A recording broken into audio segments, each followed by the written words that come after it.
Hello, mga kamaster, maraming salamat po sa lahat ng tumatangkilik ng Number 1 Supreme Warrior.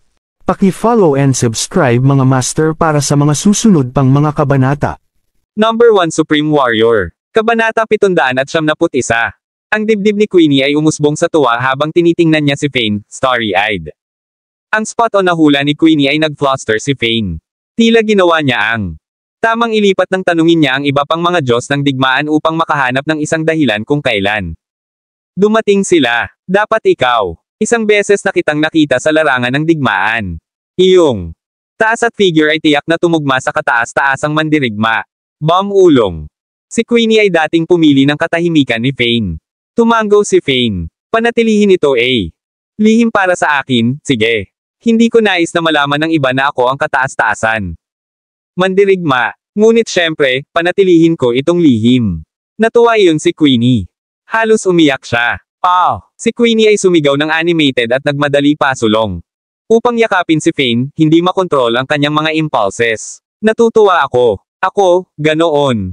Nasa sabik. Hindi ko mapigilan ang aking sarili. Kailangan kong yakapin ang aking idolo. Queenie, Salinas.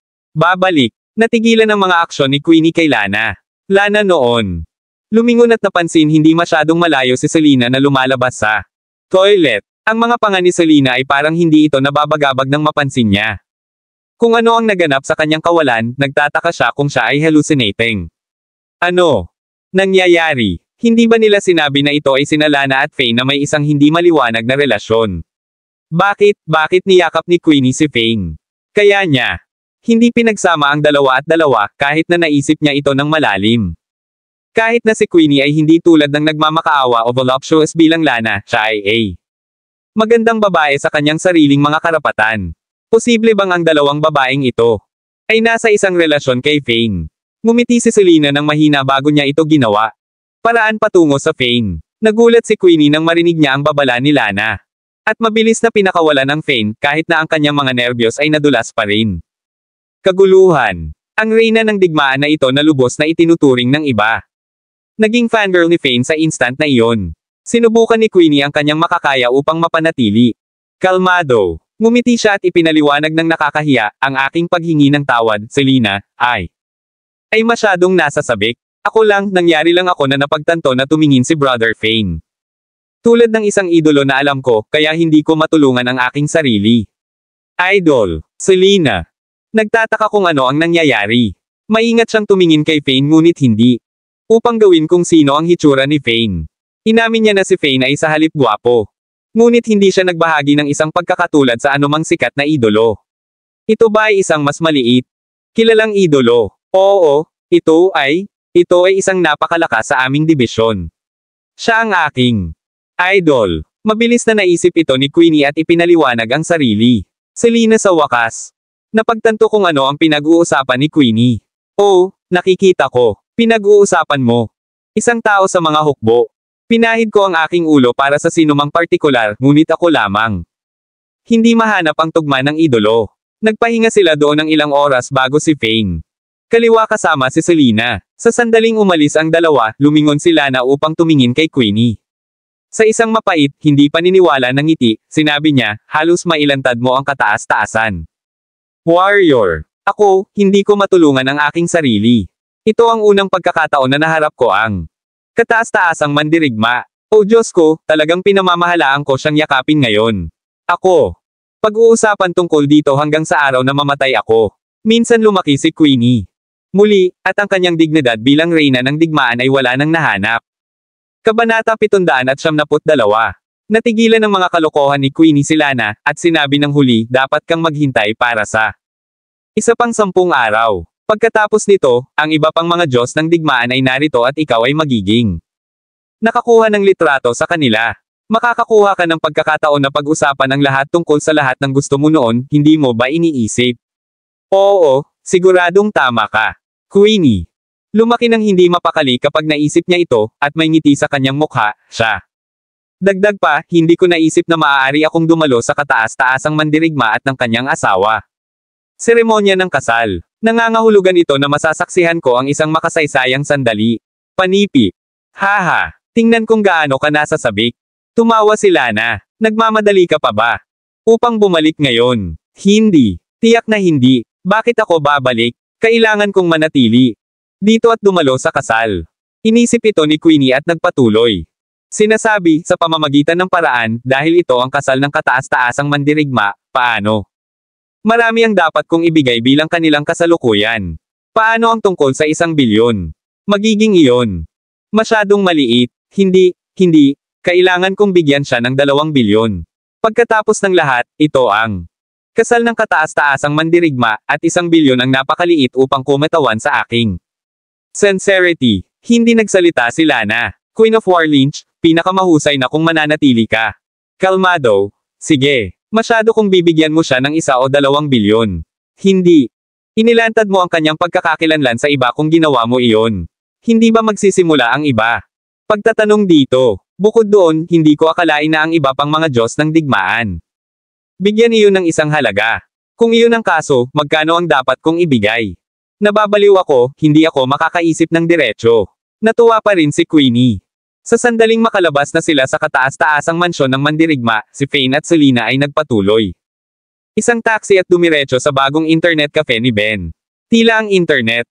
Mahusay ang ginagawa ni Cafe. Mukhang mabuti ang negosyo. Sinundan si Selena, na may isang maikling chuckle habang tumingin sila sa paligid ng ikalawang palapag ng internet cafe. Samantala, nakikipag-usap si Ben sa Kaera.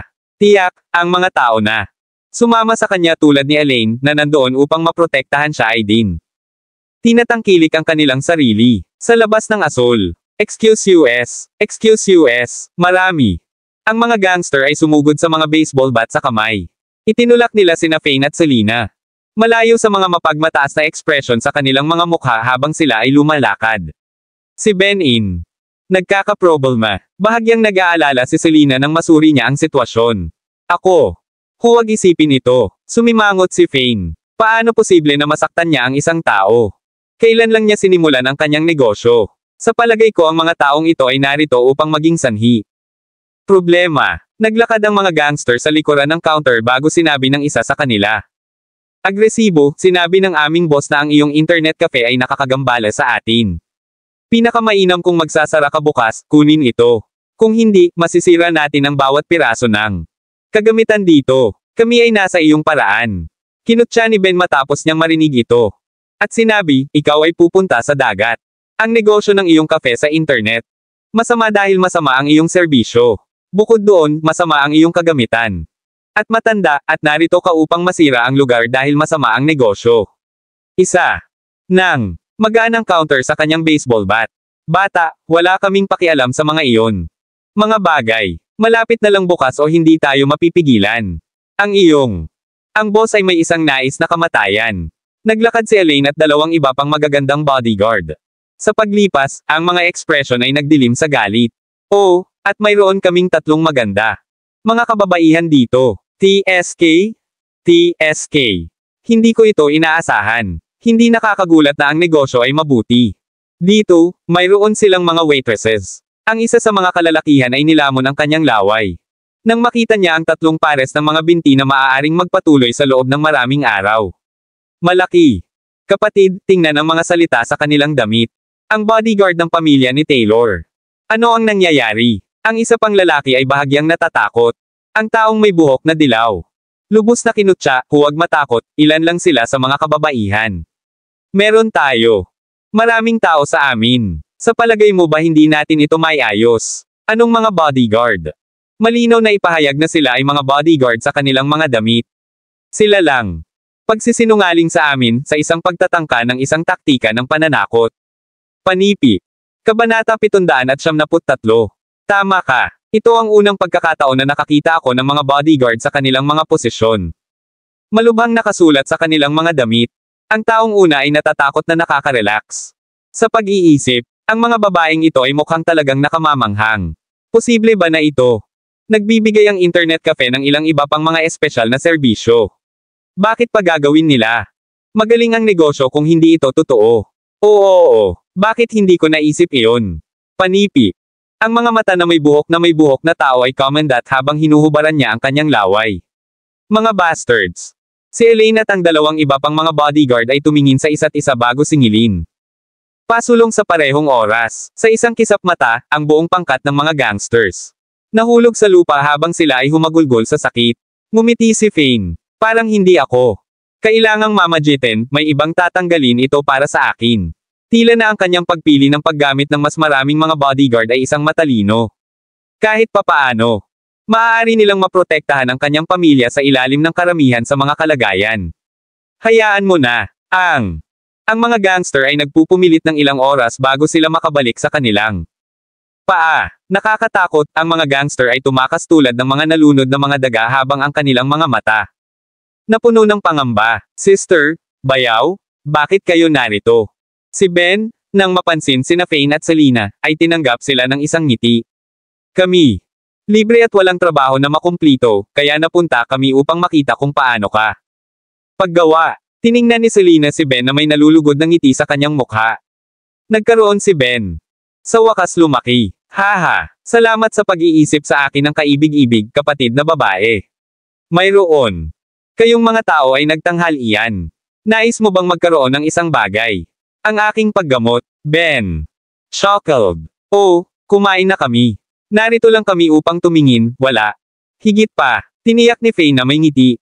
Parang ginagawa ang iyong negosyo. Mabuti, masaya kami para sa iyo. Ito ay pagkatapos ay ibinaba ni Ben ang kanyang ulo. Mahiyain. Sumabog siya, sister, bayaw, may gusto kong sabihin sa iyo. Guys, mahal na ako. Kailan ito nangyari? Sino ito? Nangyari ito. Mabilis. Nagulat sina Fane at Selena nang marinig nila si Ben. Anunsyo. Pagkatapos ng lahat, si Ben ay hindi nakipag-ugnay sa ibang mga batang babae at ay abala sa internet cafe habang ito ay Elaine. Hinailan ni Ben. Nahihiyain ang kamay ni Elaine at ipinakilala siya sa kanila. Ang pamumula ni Elaine ay sumakay sa kabuuan. Ang kanyang mga pisngi habang masiglang sinabi niya, Master, gawin, aprobahan mo ba kami?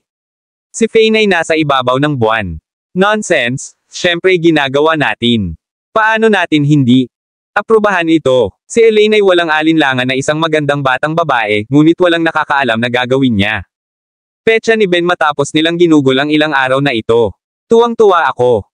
Gamit ito, si Selena ay nasa sabik lamang. Sinabi niya kay Ben, nakikita ko iyon. Si Elaine ay isang mabuting batang babae, at siya ay 1,000 beses na mas mahusay kaysa kay Zina. Huwag hayaan. Bumaba siya, sige. Kailangan mong mahalin siya ng maayos. Huwag kang mag-alala, Selena. Siya ay isang mahina, kaya hindi niya manggahas na saktan ang aking damdamin. Magiging maayos kami. Hanggat hindi ko siya nasaktan. Sabi ni Elaine na nagbibiro, isang matamis na ngiti ang nagpapalamuti sa kanya. Mukha tulad ng ginawa niya. Bukod dito, hindi na siya manalo kung lalaban tayo. Kabanata 774. Pagkatapos lamang ay naalala ni Selena na kahit na si Elaine ay tila masunurin at cute, hindi siya regular na batang babae. Ang kanyang martial arts ay mas mahusay kaysa kay Ben ng 100. Mga oras, gayunpaman, alam niya na si Ben ay isang taong minamahal ang kanyang kasintahan. Lahat ng kanyang puso, kaya sigurado siya na hindi niya mapang-api si Elaine. Tunay na sila ay tugma na ginawa sa langit. Sige, masaya ako na ang dalawa sa iyo ay magkasama. Mag-iiwan kami ngayon. Ngumiti si Selena at malapit na. Umalis na may Fane. Selena, dahil narito ka nakasama si Fane at ito ay isang internet cafe, bakit hindi ka gumugol ng 1 hanggang 2 oras dito? Halika. Suportahan ang aking negosyo. Dumating ang bastos na tugon ni Ben. Nagbibiro ka ba? Ikaw ba? Sa palagay natin ang mga taong nais mag-surf sa internet tulad nito. Sige, iyon na. Bye. Tumalikod si Selena habang kumakaway kay Ben. Samantala, Elaine, ibinibigay ko sa iyo si Ben. Siya ay isang mahiyain na tao at hindi kukunin ang inisyatibo upang gumawa ng mga gumagalaw sa karamihan ng oras. Alam natin ito dahil mayroon siya. Nakasama si Zina sa mahabang panahon, gayon pa man ay hindi niya ito hinawakan. Maging higit pa. Aktibo, okay. Teased Fane. Master, ano ang pinagsasabi mo? Ako ay girl. Paano ko makukuha ang inisyatibo kung ang tao ay hindi aktibong gumagawa ng anuman? Hindi ako maluwag na babae. Ang mukha ni Elaine ay namula sa isang kulay ng mapula-pula. Hindi siya kailanman naisip na may mga oras na ang lubos na iginagalang nakataas-taasan. Gagawin ng mandirigma ang gayong mga biro. Haha. Oh, Elaine, hinihiling mo lang. Ito, sinulyapan ni Ben si Elaine bago mabilis na hinalikan siya sa kanyang pisngi. Hindi kailanman inisip ni Elaine na kikilos si Ben at halikan siya sa harap nito. Maraming tao sa internet cafe. Nagdulot ito sa kanya na agad na mahiyain. Ito rin ang unang pagkakataon na gumawa si Ben ng isang bagay na matapang, at tumakbo siya ng malayo. Malayo matapos niyang halikan si Elaine na parang natatakot siya na saktan siya. Shockles. Nakatakas sa labi ni Elaine nang makita niya si Ben na nag-aalsa. Halika rito, ay. Hindi ka tatamaan. Huwag mo akong magmukhang isang shrew. Ikaw, hindi ka tatamaan. Ako, hindi ka nagagalit. Si Ben ay hindi naniniwala habang maingat siyang lumakad papunta. Elaine. Bigla, hinawakan siya ni Elaine ng mahigpit at hinaila siya ng mas malapit sa gayon. Maaari niyang halikan ang pisngi niya. Gusto din kitang halikan. Hindi ka maaaring maging. Isa lamang ang nakakakuha ng isang bagay sa labas nito. Oh my! Tumalon si Ben. Ang kaguluhan, at maraming mga tao sa internet cafe ay nagsimulang pumalakpak at nagpapasaya matapos nilang makita ito. Si Ben ay nakipag-away kay Glee habang siya ay bumagsak sa crowd. Iyon ay naging masaya ako. Ituturing ko ang bawat customer dito hanggang 2 oras. Ng libreng oras. Salamat, boss. Ang boss ay ang pinakamahusay. Bawat customer sa cafe ay nagpalakpakan sa anunsyo ni Ben. Nalulugod sa pagliko ng mga kaganapan. Masayang umalis sina Fane at Selena. Kabanata 775. Nakaramdam ng madali si Selena. Dati siyang nag-aalala kung paano pinangunahan ni Ben ang kanyang buhay sa isang putik, at nag-aalala din siya tungkol sa kanya na pakasalan si Zina. Alam niya ito sa kanyang mga bayag na. Si Zina ay hindi mabuti para kay Ben, ang batang babae ay napakalawak na calculative at nagustuhan ang pekeng. Mga bagay. Mas purer si Elaine kung ihahambing kay Zina, at nakatulong ito. Mas maganda rin si Elaine. Dahil pareho silang may malinaw na mga schedule para sa araw, pareho silang nagpunta upang kunin si Kylie mula sa paaralan. Hindi na kailangang sabihin, Kylie ay nasa ibabaw ng buwan nang ang kanyang ina at ama ay dumating upang kunin siya mula sa paaralan. Ang kanyang kaguluhan ay isinulat sa buong mukha niya. Lahat ay nagpahinga. Mabuti sa gabing iyon, ginising ni Fiona, Selena at Faye ng maaga sa umaga. Ano ito, ina? Gusto ko pa ring ipagpatuloy ang aking pagtulog sa kagandahan.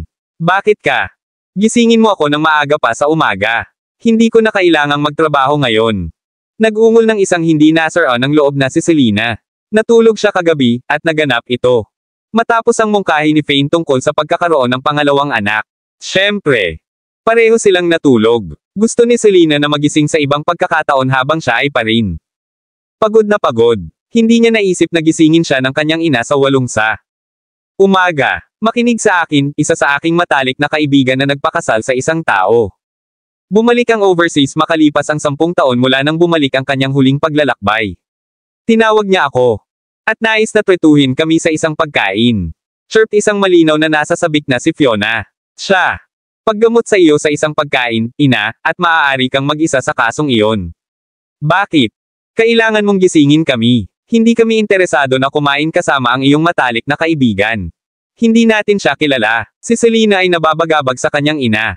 Pangangatuwiran. Inilipat niya ang kanyang mga mata sa kanyang ina at handa nang bumalik sa kama. Bumangon ka. Huwag kang matulog. May dahilan kung bakit ako ginising. Guys up. Ito ay hindi lamang isang normal na pagkain.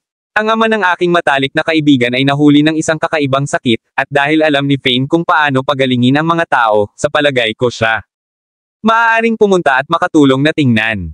Hinaila ni Fiona si Selena pabalik upang umupo. Dahil sa iyo pupunta ang asawa, kailangan mong samahan siya at pumunta din. Bukod doon, ang pinakamatalik na kaibigan ko ay sa halip ay mayaman sa ibang bansa. Narinig ko na nagpapatakbo sila. Isang talagang malaking kumpanya doon. Seryoso ka ba? Oo naman, alam ni Fane kung paano. Upang pagalingin ang mga tao, ngunit hindi niya maibibigay ang bawat sakit, di ba? Tumingin si Selena kay Fane. Habang siya ay nagpout, ngumiti si Fane. Well, maaari kong pagalingin ang halos lahat ng mga sakit. Kahit na ang mga kasanayang medikal ng Ethan Hayes ay hindi kasing ganda ng akin. Fine. At ikaw? Simula nang magyabang muli, pag-conceded ni Selena, kahit na isang maliit na ngiti ang lumitaw. Ang mukha niya. Sige, umalis na tayo. Hayaan akong malinis ang aking sarili at magtag ako. Pagkain. Tama iyon. Hindi ba ito maganda dahil masisiyahan tayo sa isang malaking pagkain ng wala? Nagbabayad ng anuman. Sa isang nalulugod na pagngisi sa kanyang mukha, sinabi ni Fiona kay Selena. Sa pamamagitan ng paraan, dalhin ang iyong pinakamahal na bag at ilagay sa iyong mahal. Alahas, Selena, naaalala ko kung paano tayo naging mahirap, at nakikita ko iyon kahit. Ang aking matalik na kaibigan ay tumingin sa akin. Ngayon na mayaman ako, hindi ako. Pagpunta sa pag-uulit ng nangyayari. Ina, parang hindi ka. Pagpunta sa isang muling pagsasama sa iyong matalik na kaibigan. Parang pupunta ka lang. Ipakita. Nabigo si Selena. Kinakailangan bang iparada ang sarili dati? Iba. Nonsense. Mayaman ako ngayon, at tama lamang na makukuha ko. Gayunpaman gusto ko. Taon na ang nakalilipas, inagaw niya ang isang lalaki na talagang nagustuhan ko at iyon. Ang tao ay nahulog para sa kanyang pera, galit na sabi ni Fiona. Kalaunan, nalaman niya iyon. Ang taong ito ay may mga relasyon sa maraming iba pang mga kababaihan ng sabay, at nagpunta siya sa ibang bansa matapos silang maghiwalay. Sino ang mag-iisip na siya? Mag-asawa ng isang lalaki habang nasa labas siya, at ang lalaking iyon ay mula rin sa Katisiya. Panipi. Wow! Ina, hindi ko alam na mayroon ka ng kwento mula pa noon.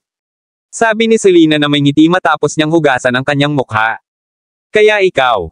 Ikinasal sa aking ama mamaya, ha? Nakuha mo ang iyong mga kamay sa isang batang master. Mula sa isang third class na aristokratikong pamilya. Ganap na hindi. Ang pamilyang Taylor ay hindi isang pangatlong klase na aristokratikong pamilya sa oras na iyon, kahit na sila. Isinasaalang-alang bilang isang mayamang pamilya na gumagawa ng negosyo. Dumating si Fiona. Ipasa ang tugon, hindi matalo sa paligid ng Bosch. Nakakalungkot na ang iyong ama ay isang taong nabigo at walang maraming talento sa mga negosyo. Ginugol ko ang aking buhay sa isang masamang paraan kahit na ikakasal ako sa kanya. Panipi. Kabanata 776. Ang komento ni Fiona sa ama ni Selena ang kanyang sariling asawa na pinangunahan ni Selena. Ang puntong wala siyang wastong mga salita na sasabihin. Inilibot niya ang mga mata kay Fiona. Ina, ang ama ay isang napakagandang tao. Hindi bababa sa isang tao na hindi mag-usap ng marami at medyo matapat. Siya ay itinuturing na isang responsableng tao at ay hindi matigas ang ulo at dapat kang nasiyahan sa kanyang pagkatao. Bukod sa iyon, hindi siya kailanman tumingin sa ibang mga kababaihan sa lahat ng ito habang, di ba? Fiona agad. Nakasnap tulad ng natapos ni Selena na magsalita, siya. Haha, hindi ko aalalahanan kung nakakuha siya ng isa pang asawa kung siya ay talagang may kakayahang tao. Sa flip side, kung siya hindi kaya at gusto pa rin ng ibang asawa, tuturuan ko siya ng isang magandang aralin. Fiona. Nakapos dito bago magpatuloy, sa pangalawang pag-iisip, kung may kakayahan siya at maaaring bigyan ako ng 10 milyong buwanang upang maaari kong gastusin sa nilalaman ng aking puso, ako. Hindi man lang maligo kung may 2 o 3 iba pang mga asawa. Fane at Selena ay hindi nagsasalita nang marinig nila ang sinabi ni Fiona. Tila si Fiona ay talagang nahulog sa pera. Hayaan ang pagmamaneho ng Rolls-Royce, sabi ni Fiona. Kanan habang papasok si Fane ng ibang kotse. Siya chuckled bago idagdag. Ang kotse na ito ay mas mahal kaysa sa iba pang mga kotse. Fane at Selena ay nababagabag sa oras ng end dahil sa mga pagpipilian at salita ni Fiona. Sila maaari lamang sumang-ayon at sumakay sa Rolls-Royce at kaliwa. Ang Rolls-Royce pumasok sa tambalan ng isang hotel na naghahanap at nakapark sila sa ang parke ng kotse sa ilalim ng lupa bago sila pumunta sa lobby sa pamamagitan ng pag-angat. Tumingin si Fiona sa paligid bago batiin ang isang babae sa kanyang mga 40s na nakatayo na hindi masyadong malayo. Mula sa kanila, oh my, Irene. Matagal na, bahagya akong nakikilala. Panipi. Pinangunahan niya sina Fane at Selena patungo sa babaeng iyon. Fiona, matagal na. Ang babae ay nasa sobrang mabigat na pampaganda at isang branded bag sa kanyang mga braso. Habang lumapit sa kanya si Fiona at ang kanyang kumpanya, idinagdag ni Irene, tumingin ka. Mabuti, Fiona. Gumagawa ka ng isang mahusay na trabaho sa pagpapanatili ng iyong sarili, at ikaw. Tumingin din sa halip na naload din. Ito, ang bag na ito ay mula sa Hermes, di ba? TSK? TSK. Mayamang babae ka na ngayon. Pagkatapos ay lumingon si Irene upang tumingin kina Fane at Selena. Ngumiti siya at tinanong, at ang dalawang ito ay, ito ang aking anak na babae, si Selena. At ang aking manugang na lalaki, si Fane, sagot ni Fiona nang may ngiti. Siya ay nasiyahan. Nang mapansin mismo ni Irene kung gaano siya naging mayaman. Oh my, iyong anak na babae. Lumaki na, nakakuha siya ng isang mahusay na pag-uugali at isang tunay na kagandahan upang magbot. Ang anak na babae ng aming klase na si Belle ay hindi may kakaila maganda. Pinuri sila ni Irene. Ang ngiti ni Fiona ay hindi kailanman umalis sa kanyang mukha. O ikaw, itigil ang pag-uusap tungkol dito. Pagiging. Ang Class Belle ay edad na ang nakalilipas. Walang kasinungalingan, si Fiona ang pinakamaganda. Babae sa kanilang klase pabalik noon. Oo. Ito ang aking asawa, si Lawrence Watson, at ang aking anak na si Jaden Watson. Ipinakilala ni Irene ang mga kalalakihan na nakatayo. Sa tabi niya ng isang ngiti. Ang isa sa kanila ay ang kanyang anak at ang isa pa ay sa kanya. Asawa. Kabanata 777. Sa kabila ng kanyang laki ng katawan, ang taas ni Lawrence ay nagbigay sa kanya ng imahe ng A. Burly man. Mayroon siyang isang tabako sa kanyang bibig na kung saan siya ay kalahating daan na ginawa. Sinusukat niya sina Selena at Fiona ng ilang oras bago siya nakangiting sinabi. Haha, narinig ko mula kay Irene na ang kanyang matalik na kaibigan dito ay ang pinakamagandang babae sa kanyang klase, at ngayon na nakilala namin ang harapan, nakikita ko na ikaw talaga. Nakamamanghang. Ang iyong anak na babae ay lahat ng may edad na, ngunit kaakit-akit ka pa rin. Ikaw.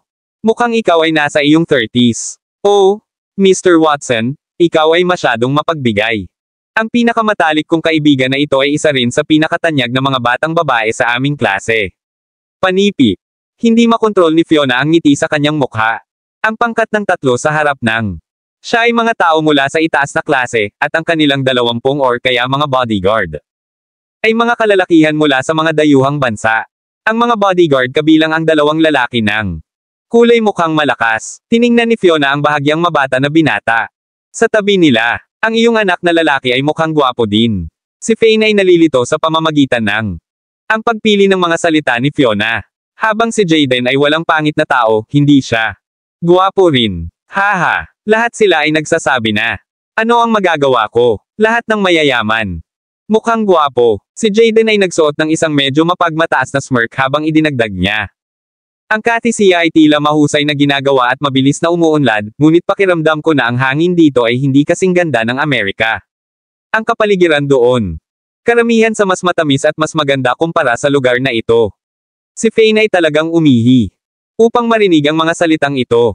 Kung may ibang tao sa halip na anak ni Fiona, matalik na kaibigan, sasample niya siya ng buong lakas. Ang taong ito ay mula sa katisiya. Kung gaano siya manggahas na sabihin ng isang bagay na tulad nito pagkatapos ng pamumuhay ng maraming taon sa ibang bansa. Totoo ba iyon? Humihingi ako ng paumanhin na kailangan mong magdusa dito. Ay! Nagtataka kung bakit ka pa bumalik kung ang hangin dito ay napakasama. Habang si Fane ay kaya hindi siya ilagay sa kanyang lugar pagkatapos at doon, hindi niya maiwasang madulash bumalik sa Jaden. Haha! Kung wala tayong mga bagay na dapat gawin dito at hindi kailangang ibalik ang aking lolo dito para sa paggamot, wala ako. Bumalik. Sumulyap si Jaden kay Fane at ngumiti ng malamig. Ang iyong asawa at ang biyenan ay nagbihis ng maayos, ngunit napakasama mo. Hindi. Magbihis ka dahil magkakaroon ka ng pagkain sa isang mataas na klase na hotel. Fane. Chuckled lang. Mukhang hindi ito masama. Ang damit na ito ay nagkakahalaga ng iilan libong mga box, at sa palagay ko ito ay sapat na mabuti. Tumingin si Fane sa damit sa kanya. Ang kanyang mga damit ay medyo bago at malinis, kaya hindi niya naramdaman iyon. May mali, hindi na niya mabibili ang gayong mahal. Mga damit kung hindi siya hiniling ni Selena at Fiona na bumili ng maraming mas mahusay na damit. Sa kanyang opinyon, ang mga damit ay dagdag. Hindi niya naisip na ang mga damit na iyon kinut siya ng iba. Gayunpaman, ang sinabi ni Jaden ay may katuturan bilang Selena at Fiona. Nagsusuot ng damit na nagkakahalaga ng 10,000 isang piraso. Kumpara sa kanila, ano siya? Ang suot ay tila wala sa lugar. Nagdilim ang mukha ni Fiona nang marinig niya si Fane. Sumagot. Naalala niya kung paano lamang niya pinaalalahanan si Selena na magbihis ng mabuti sa kanya. Haste, kaya't nakalimutan niyang paalalahanan si Fane. Nakita niya siyang nakasuot ng bago damit kaya naisip niya na may suot na siya ng mas mahal. Hindi inisip ni Fiona kung ano ang mayroon siya ay isang bagay na nagkakahalaga lamang ng maraming libong mga box. Sa pamamagitan ng isang mapang akit ng ngiti sa kanyang mukha, si Fiona ay walang kamali-mali. Chuckled at sinabing, ang aking manugang ay hindi isang partikular na tao. Kami talaga. May maraming damit na nagkakahalaga ng libo-libo at daan-daang. Libo-libo. Bihisan lang siya ngayon. Pinatay ni Fiona ang kanyang tingin. Sa Fane habang sinabi niya, tumingin ka sa iyo. Narito ka upang matugunan ang marangal na G. Watson. Paano ka makakasuot ng casual? Mangyaring alagaan ang iyong imahe sa. Ang hinaharap, tama. Si Fane ay sa halip ay hindi nasisiyahan doon. Tinanong siya ni Fiona, mangyaring ang iba pang partido kapag sila ay tulad ng mga mapagmataas na tao. Ito lang ba, dahil naglakbay sila sa maraming mga bansa at mahusay na mga tao? Haha, hindi okay, okay lang, bumaba tayo ngayon. Nagbook na ako ng A. Pribadong silid para sa amin. Tumawa si Lawrence at nagpapagaan sa sitwasyon. Kabanata 778. Ito ay nakakagulo sa akin kung paano ang isang tao na daft sa pagpili ng mga damit na isusuot para sa tiyak. Ang mga okasyon ay maaaring makakuha ng napakagandang asawa. Nagtataka ako kung paano ka napakaswerte. Panipi. Tumingin ulit si Jaden kay Fane bago siya lumakad papunta sa pag-angat, kanyang. Ang mga mata ay puno ng pag-aalipusta. Ako, mahigpit na inilarawan ni Fane ang kanyang mga kamao at handa na. Upang tumakbo ng tama para sa kanya. Nagawa lamang ni Fane na gumawa ng isang hakbang pasulong bago. Ininterject siya ni Selena. Pinigilan niya siya ng kanyang mga mata, at ito ay pagkatapos lamang. Lahat ng iba pa ay nauna sa kanila ay sinabi niya, bakit ka nagmamalasakit? Anong mga basurahan ang sinabi niya? Huwag pansinin siya, at aalis tayo pagkatapos natin.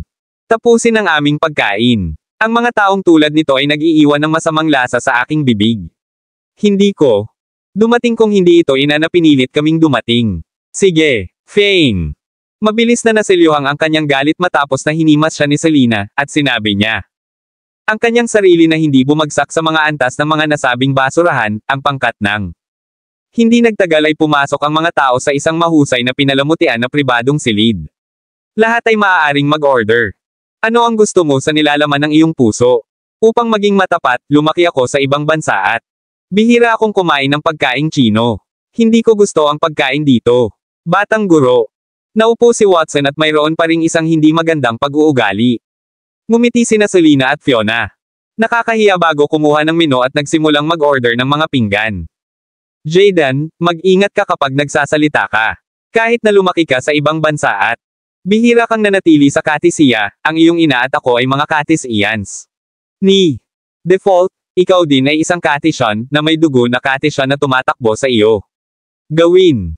Naiintindihan mo. Lawrence ay ang kanyang anak ng husto habang siya ay nagpatuloy, ang digmaan. Nangyari iyon sa pagitan ng parehong mga bansa hindi pa nakaraan ay medyo nakakahiya para sa mga taong may katayuan. Nakakahiya. Ano ang nakakahiya tungkol doon? Hindi ba sinabi ni Uncle Watson na lahat tayo ay Katisyan? Ito ay walang nakakahiya, di ba?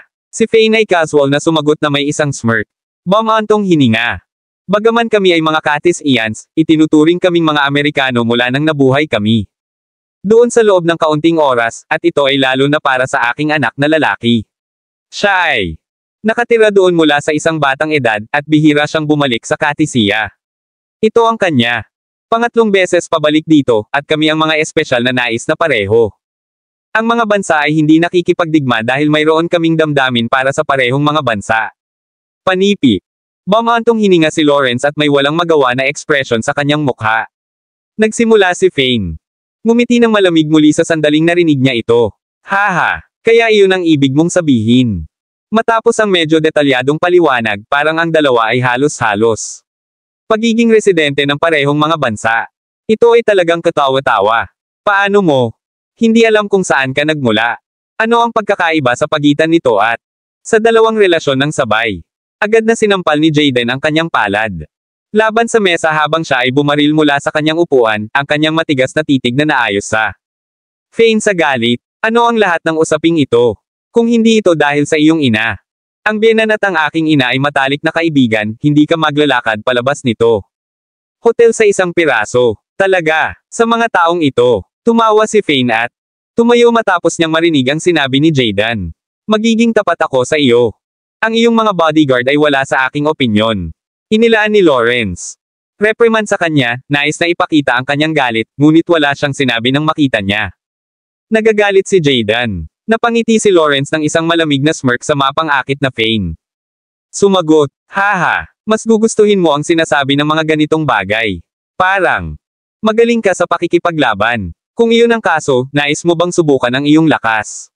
Sa aking mga bodyguard, maaari mong piliin kung sino ang gusto mo. Kumusta naman yan? Panipi. Isa, talagang nakatingin ka ba sa akin? Maaari silang lahat na lumapit sa akin para sa lahat. Nagmamalasakit ako. Malamig na ngumiti si Fane at tiningnan ang kanilang mga bodyguard sa disdain. Karamihan ng mga bodyguard na ito ay mga Amerikano, at ang parehong mga kalalakihan ng madilim na balat ay tila. Sa halip malakas, ito ay nangyari na nais ni Fane na subukan ang kanyang sarili. Kabanata 799. Umupo ka, Fane. Anong kalokohan ang sinasabi mo? Narito kami upang kumain. Hindi upang labanan. Galit na galit si Fiona kaya halos malabo siya.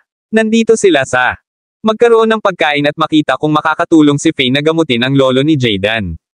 Hindi kailanman naganap sa kanya na ang sitwasyon ay magiging maasim, nakalimutan niya ang Fane na iyon. Isang tao na nagnanais na magdulot ng problema. Nakatakas ito sa kanya upang ipaalala sa kanya. Fiona. Hindi ginusto si Jayden, ngunit alam niya na napakabata pa niya. Maaaring mag-Fane lang. Hindi siya hayaan. Ina, hindi ako narito upang labanan. Narito ako upang makipagpalitan. Mga karanasan sa kanila. Hinaplos ni Fane ang kanyang mga kamao at lumakad sa isang tabi ng silid. Haha, sigurado ka bang nais mong gawin ito, binata? Sneered nang. Ang mga bodyguard isang Amerikano na may isang nakagaganyak na smirk. Kailangan mong alamin na ang ating mga bansa ay mga kaaway. Hindi ka ba natatakot na ang laban na ito ay guluhin ang kanilang kapayapaan? Ang ibang partido ay malinaw na nagpapahiwatig ng isang bagay sa Fane. Hindi talaga ako natatakot dito. Inisip ito ni Fane at nilagdaan ang mga ito. Bilang idinagdag niya, pagkatapos ng lahat, hindi mo ako matalo. Jayden kakled. Talagang mayabang ka. Pagkatapos ay lumingon siya kay Fiona at sinabi, Tia, pagkain ay hindi pa pinaglangkuran. Ang manugang na ito sa iyo ay dapat na isang taong show-off na tao. Mabuti ito, ang gayong tao ay kailangang parusahan upang ang kanyang mapagmataas na paraan. Maaaring maiwas to. Si Lawrence ay nag-chime sa isang nalulugod na pagngiti, ano si Jayden? Sabi ng may katuturan. Ituring lang natin ito bilang isang programa sa libangan, iyon. Inaaliw nila kami bago kumain. Ito ay medyo magandang ideya. Fiona ay nawawala sa mga salita nang marinig kung ano ang sasabihin ng duo ng ama at anak. Maaari lamang siyang mag-alok ng isang matarik na ngiti habang nagsalita siya, sige, parang. Walang ibang paraan sa paligid nito. Gayunpaman, ang lahat ay kailangang mag-ingat. Ito ay isang pagsubok lang, kaya huwag lumakad. Madam, mahirap iyon. Iyong hiniling sa amin ng manugang na salakayin siya ng buo, karaniwang pinaglaruan niya kami. Panipi.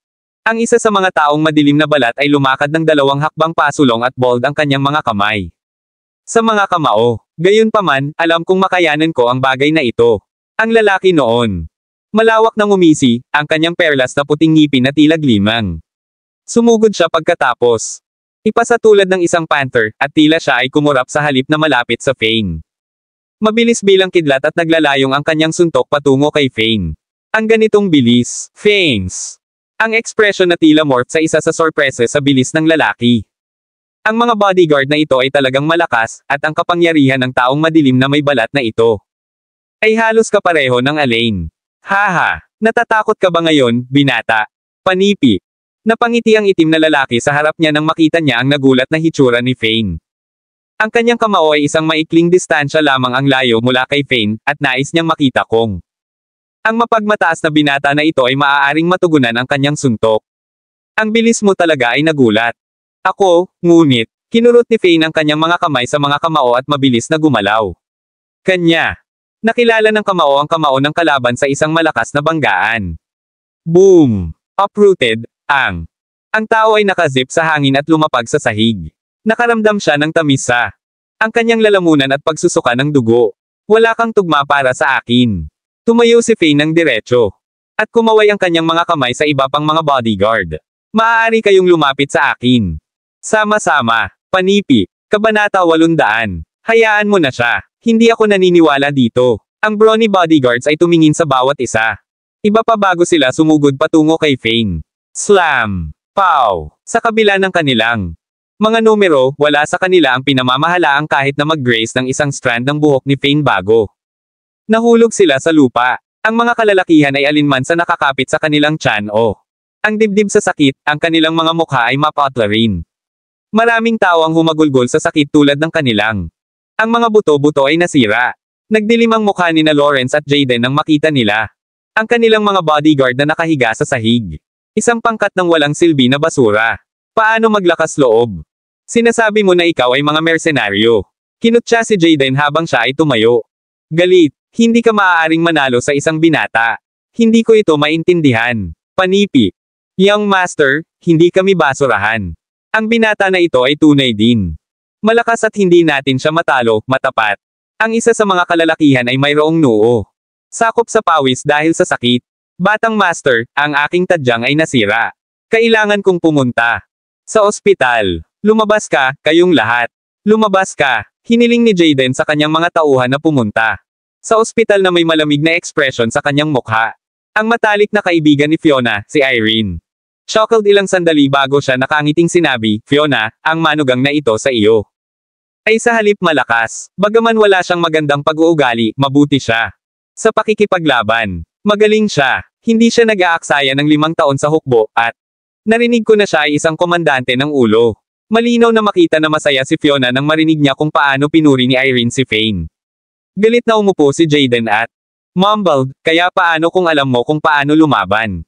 Ikaw ay isang pipi na manlalaban. Anong uri ng masters ang hindi natin makukuha kung mayaman tayo? Maaari ko ring makuha ang numero.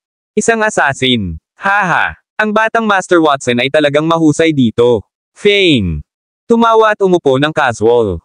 Gayunpaman, halos hindi ako tinakot sa akin. Ay. Hindi matakot kahit na anyayahan mo ang 10 mahusay na mamamatay tao dito. Nang kurso, kailangan mong gumastos ng maraming pera upang gumana sila. Para sa iyo, Fane, itigil ang pakikipag-usap na walang kaparerekon. Hindi ka maaaring gumawa ng mga gayong biro. Fiona. Nagulat nang marinig niya ang sinabi ni Fane. Sino ang akala niya ang 10 mahusay? Assassins ay, ang bawat miyembro ay nakakatakot na makapangyarihan at nakamamatay.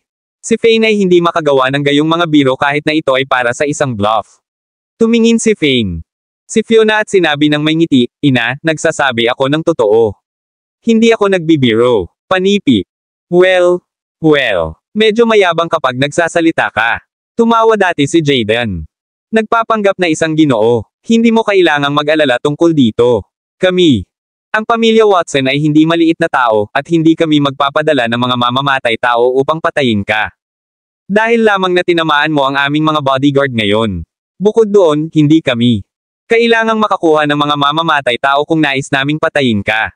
Maraming masters sa aming pamilyang Watson, at ang mga nakipaglaban lamang ay mga bodyguard ng mas mababang ranggo. Wala ka pang nakita. Ang pinggan at alak ay naglingkod, kaya kumain tayo. Dumating ang anunsyo ni Lawrence. Batang kapatid na si Fane ay talagang sanay sa pakikipaglaban. Pagkatapos ng lahat, mahirap para sa kanya. Labanan ng napakaraming mga bodyguard na nag-iisa. Ang kanyang 5 taon na ginugol sa hukbo ay hindi nasayang pagkatapos ng lahat. Panipi. Maraming salamat mga kamaster sa walang sawang pagsusubaybay. Isang like, share, and subscribe naman dyan mga kamaster. Abangan ang susunod pang mga kabanata.